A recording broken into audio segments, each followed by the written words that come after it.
10,000 રૂપિયા આપો. મારે તમારા 10,000 રૂપિયા શું કરવા? જોવો મારી પાસે તો વિદેશના રૂપિયા આવી ગયા. તો હું 5 વીઘા જમીન આપું તો? એ મારે કાંઈ તમારી જમીન જોતી નથી.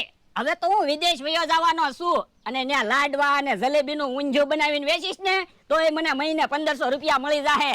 પણ 1,500 રૂપિયા તો હું આપું. તમે 1,500 રૂપિયા પગાર આપો, એના બદલામાં 1,500 ધોલું મારો ઈ. એ હવે ધોલું નહીં મારું. મારે તમારી કાંઈ વાત નથી સાંભળવી, હું તો જાઉં. એ મમરાભાઈ, મારા માળાને રોકો તો. ઉભો રહી લ્યા. મમરાભાઈ એક બાજુ રહ્યો, મને જવા દો. પણ હું વાત છે ઈ તો કે. એ હું મારા ગામડે જાઉં છું. મમરાભાઈ, મારા માળાને નહીં જવા દેતા. પણ એને એના ગામડે જવું છે તો જવા દ્યો ને.